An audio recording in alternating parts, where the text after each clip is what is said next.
Tuh. Baik, assalamualaikum warahmatullahi wabarakatuh.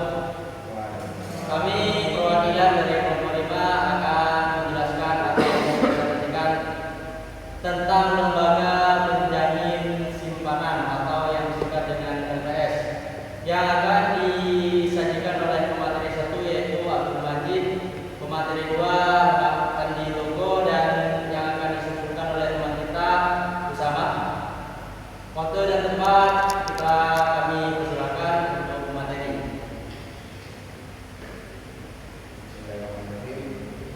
Ini kelompok kami mendapatkan materi terkait. Di sini kelompok kami mendapat materi terkait LPS, lembaga penjamin simpanan. Lembaga penjamin simpanan. Dalam hal ini LPS tadi untuk membangun suatu kepercayaan kepada masyarakat dengan bentuk teknologi yang pada hari ini sangat cepat.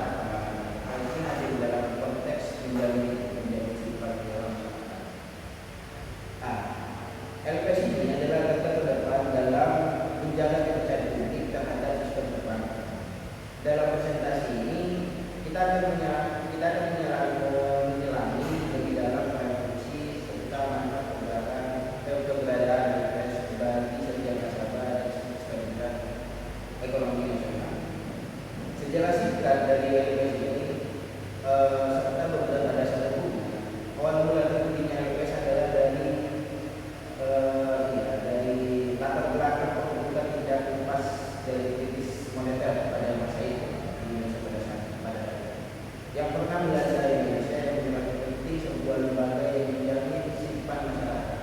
Adapun beberapa dasar hukum di dalam LPS ini diatur dalam Undang-Undang Republik Indonesia Nomor 24 Tahun 2004 dan peraturan pemerintah dan peraturan LPS terkait lainnya.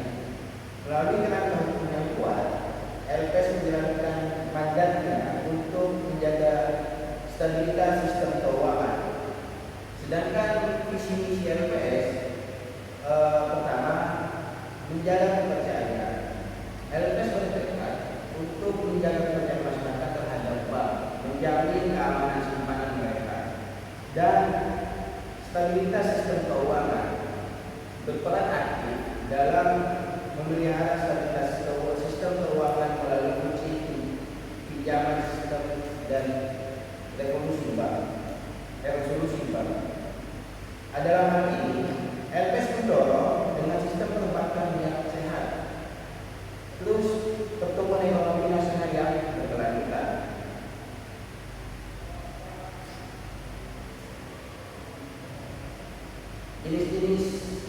Jenis-jenis simpanan yang di dalam hal ini seperti ada giro, ada tabungan, ada deposit, serta sertifikat deposit dan produk lainnya yang dipersamakan. Penjamin berlaku untuk simpanan di bank konvensional dan syariah. Ya mungkin hanya itu ya yang bisa dari saya. Selanjutnya dilanjutkan oleh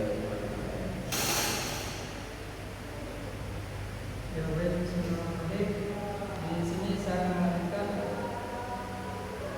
dari materi pertama terkait dengan lembaga penjamin simpanan.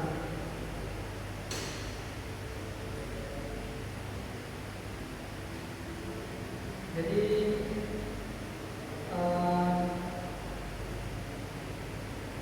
proses penjaminan bagaimana LPS melindungi dana nasabah.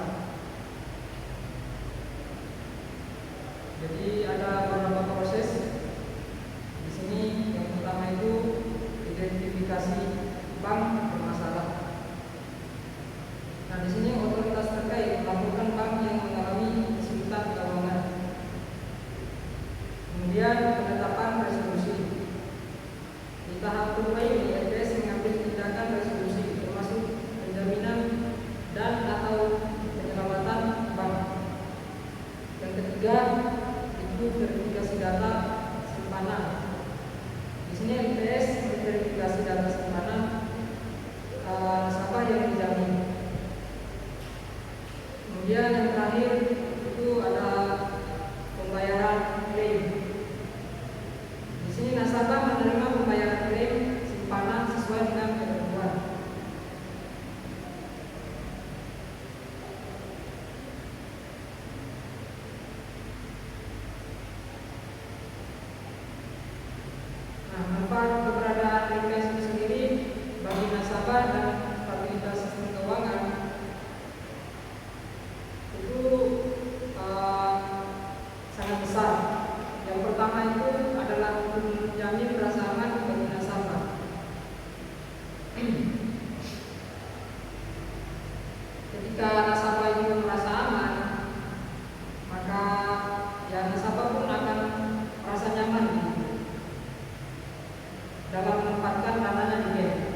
Kemudian yang ketiga itu meningkatkan kepercayaan publik.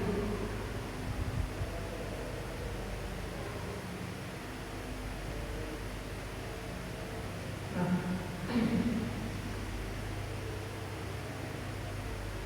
bagaimana tantangan dan inovasi dari LPS itu di era digital? Karena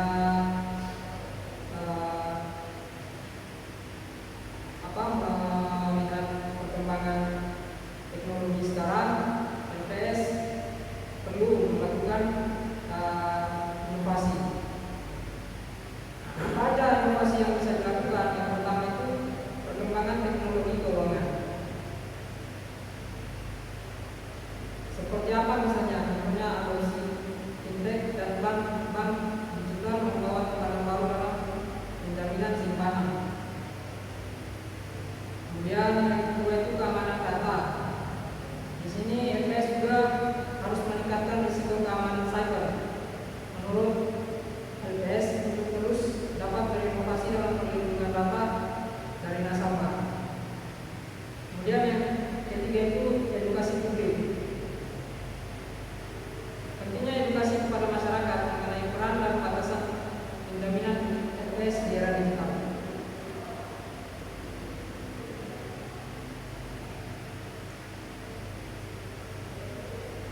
Kemudian lanjut ke slide berikutnya, yaitu peran nasabah memastikan simpanan Anda terjamin. Nah, di sini ada beberapa peran nasabah agar memastikan simpanannya terjamin. Nah, yang pertama yang bisa dilakukan oleh nasabah adalah memilih bank peserta LPS. Nah, pastikan bank tempat kita menabung itu adalah peserta program dari penjaminan LPS. Agar aman, makanya dibutuhkan LPS tadi. Nah, kemudian pahami batas penjaminan. Kenali batas maksimum nilai simpanan yang dijamin oleh LPS. Kemudian simpan bukti transaksi. Selalu simpan bukti dan simpanan dan riwayat transaksi. Kemudian yang terakhir, laporkan jika ada kejanggalan. Ya, mungkin itu saja dari saya. Selanjutnya mungkin ke materi selanjutnya. Mungkin sebelum disimpulkan oleh materi selanjutnya, ini ada pertanyaan dari moderator. Apa sih manfaat dari LPS itu? Mungkin dari materi bisa menjawab. Manfaat dari lembaga penjamin simpanan. Oke, materi bisa menjawab dan menjelaskan agar kita bisa memahami manfaat-manfaat daripada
kedua itu bagi pelindungan nasabah kecil juga LPS penting.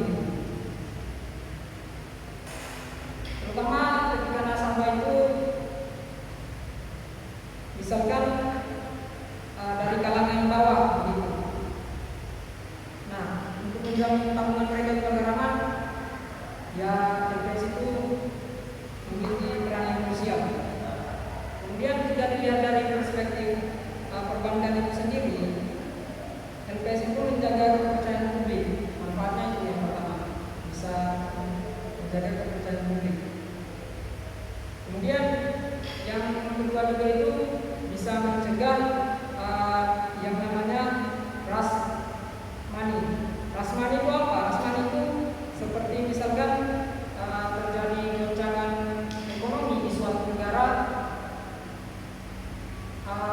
itu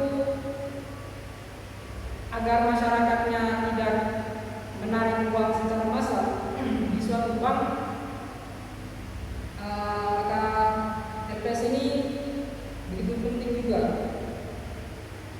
dalam mempertahankan likuiditas dari nilai uang itu sendiri.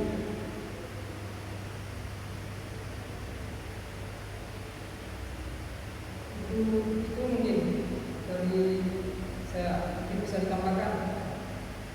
Baik, mungkin kita sudah memahami manfaat daripada LPS, dan masih ada satu pertanyaan lagi tentang timbal baliknya kepada nasabah atau masyarakat. Itu timbal baliknya bagi nasabah dan bagi lembaga itu apa? Itu mungkin pertanyaan terakhir dari moderator agar kita memahami tentang situasi pada dengan tema lembaga penjamin.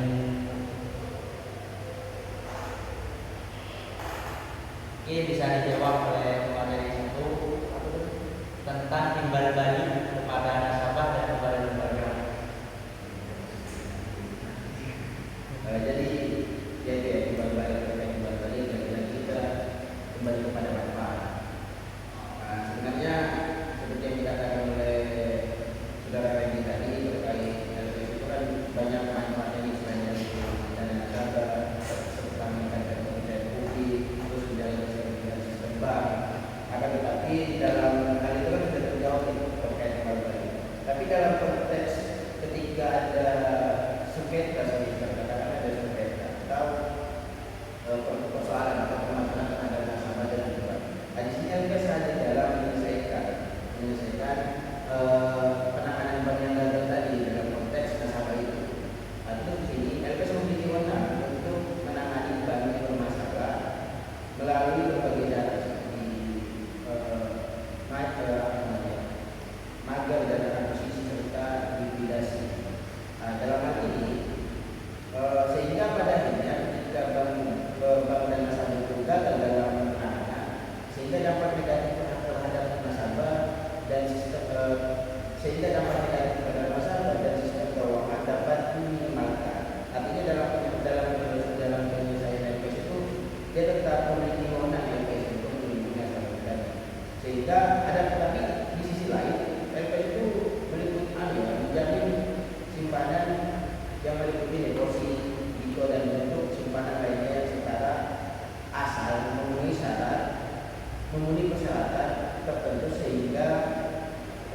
memenuhi persyaratan tertentu seperti tidak melebihi bunga pinjaman yang ditetapkan oleh. Itu terkait ini ya, terkait timbal balik yang antara nasabah dengan bank misal atau nasabah dengan LPS misalnya. Artinya LPS itu memiliki wewenang untuk melindungi nasabah ketika nasabah itu mengalami gagal dalam persoalan bank itu.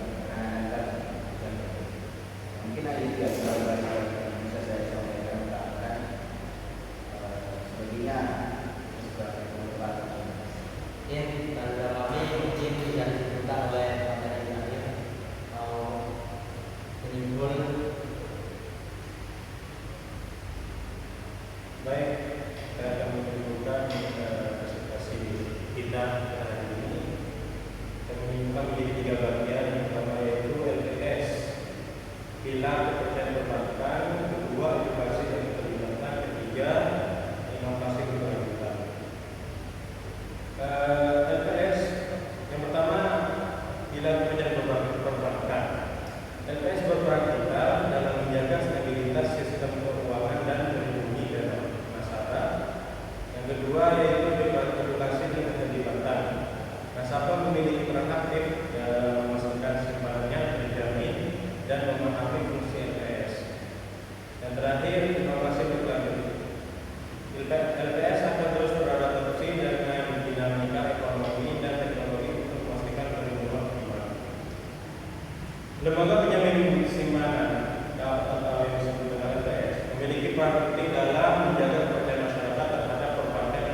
Dengan adanya LPS, nasabah tidak perlu khawatir menyimpan uang di bank karena simpanan mereka dijamin sesuai dengan ketentuan yang berlaku.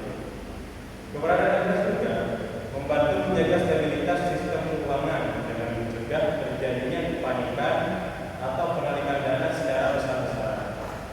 Ketika sebuah bank mengalami masalah, ini memastikan perbankan tetap berjalan dengan aman dan stabil. Di era digital yang terus berkembang, LPS perlu terus beradaptasi dan meningkatkan edukasi kepada masyarakat. Nasabah juga diharapkan aktif memahami batas penjaminan dan memastikan simpanannya berada di bank peserta LPS agar perlindungan dapat berjalan secara optimal. Baik, cukup dari kami. Jika ada salah, kami mohon maaf. Selebihnya, assalamualaikum warahmatullahi wabarakatuh. Waalaikumsalam. 18 menit. 18